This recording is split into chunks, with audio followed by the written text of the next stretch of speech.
Yes, as I was saying, South Africa was, it was being governed, year after year, even with a very discriminative kind of a constitution, which was blocking all the black South African, from exercising their rights at the ballot, So it doesn't mean that because this organization, they have a constitution, that those constitutions are yes and amen. No, with time we have to challenge this organization to accommodate the arising issues, to accommodate the challenges that we are seeing in our community, and that was my main point.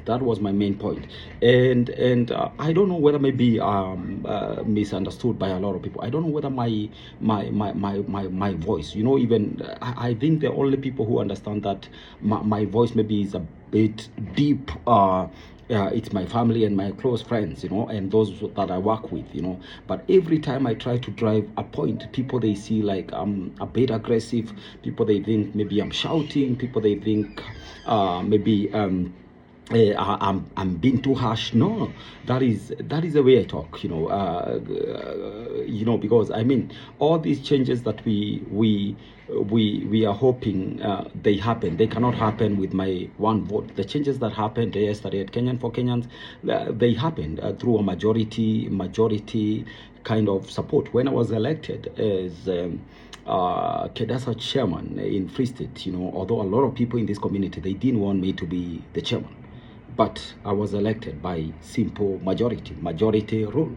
So what I'm trying to say is that even if I come and present issues to you, I don't say those issues they have to go through, because by the end of the day, I have to persuade you. I have to persuade the people who are voting to vote in that direction. And I believe that's what politics is all about. It's about persuading people and influencing people to turn in a different direction.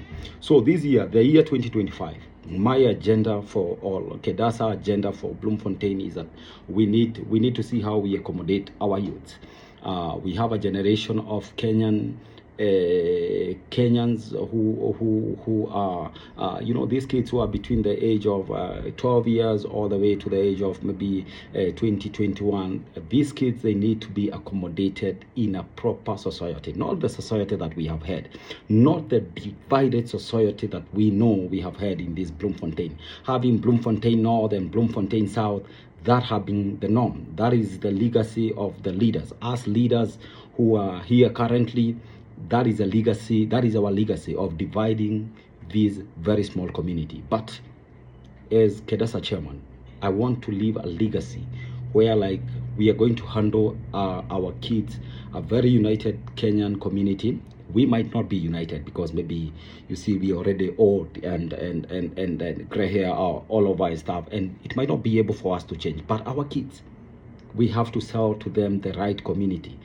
We know we have not been very supportive toward each other as a community. We are divided along social line, along some grouping and everything and stuff like that. I don't want to dwell in that. But what I'm asking as your leader here in Bloemfontein is that we have a responsibility. Mothers, women out there, if you have kids, if you have children in your house, your husband might not agree with me.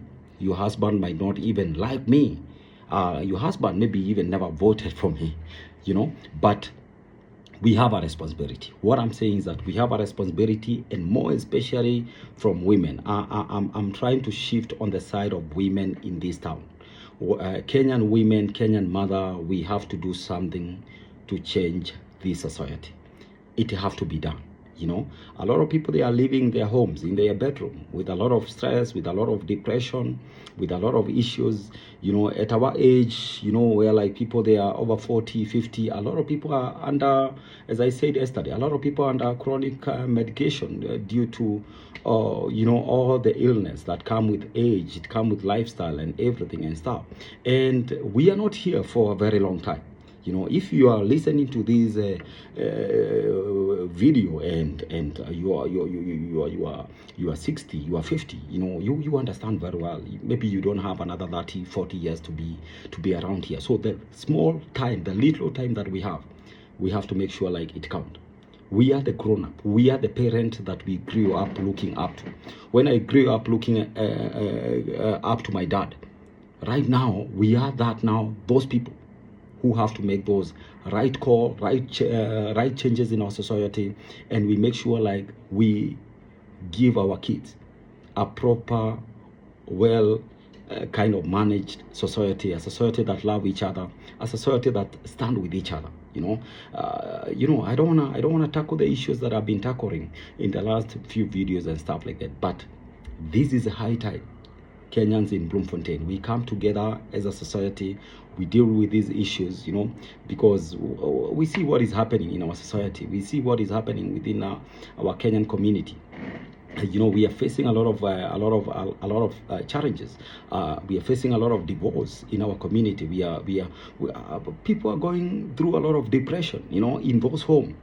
But do we have a society which can stand there for each other? Or even if it doesn't stand for us as a parent, do we have a society which can stand for our kids, who are being raised in very broken home, in very broken marriages, where like parents, they don't agree with each other, people are depressed, they don't have money, the industry have not been doing well, more especially in the last 5 years.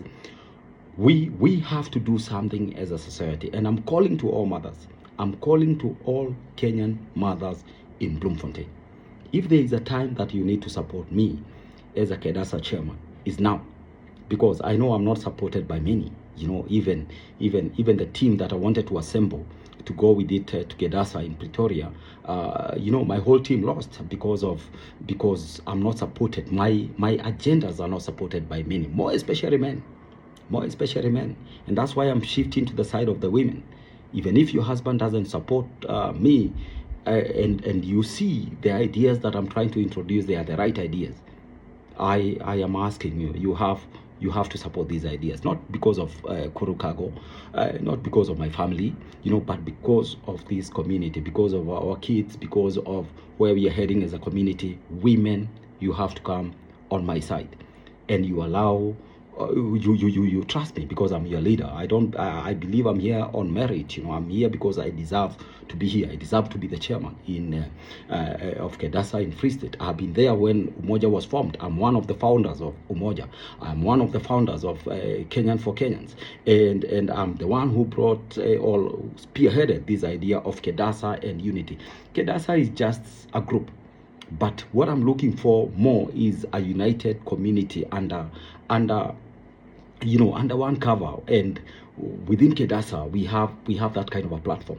So we have to support each other. And in the next few weeks, we are encouraging parents, send your kids. If you are staying there in the house on Sundays, your kids, they don't go to church, I'll be coming to your door. I'll be coming to ask you, hey, how comes your kids, they don't go to church?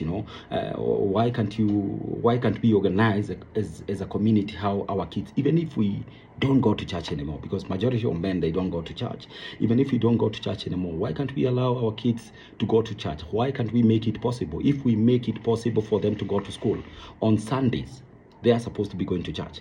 And I'm happy that Cassper is taking that responsibility head on. I'm very, very proud of what she's doing.